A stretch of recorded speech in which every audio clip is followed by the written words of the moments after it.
My name is McCaghey, and I'm an assistant professor in the Department of Plant Pathology.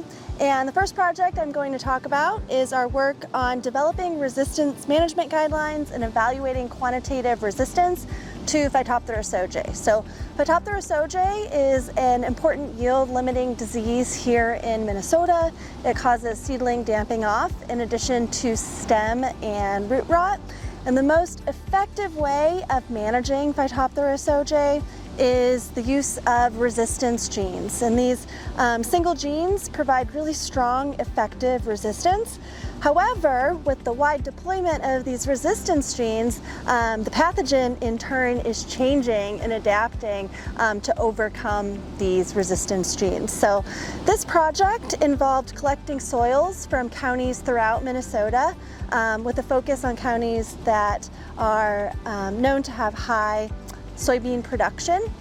So we collected soil samples, we baited the pathogen from the soil, and we screened the pathogen for the genes within the pathogen that correspond to these resistance genes to understand how effective these resistance genes are in the long term. So Kat Markham, who is a researcher in my lab, has been working on this project. At this time, she has been able to collect over 25 isolates of Phytophthora sojae. And what she has found through the work that she's done using a molecular screening method is that unfortunately almost 80% of the isolates that she has obtained are able to overcome at least 5 resistance genes that are commonly deployed here in Minnesota. What else is interesting about this project is that Kat's using a new method to screen for these pathogen genes. In the past, what folks have done is isolate soybean that have specific resistance genes and then looked at whether or not they're able to survive or whether they die as an indicator of how effective they are. However, there's a lot of variability in that type of screening, and the results can be inconclusive. You'll have some plants that are able to survive, others that do not with the same resistance gene.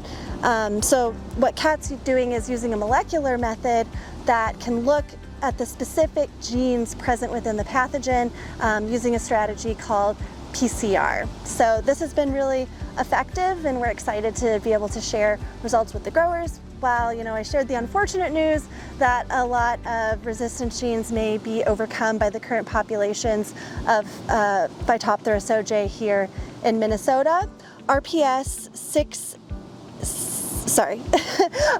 3A and RPS 6 are still known to be effective in the vast majority of isolates that Kat has screened at this time.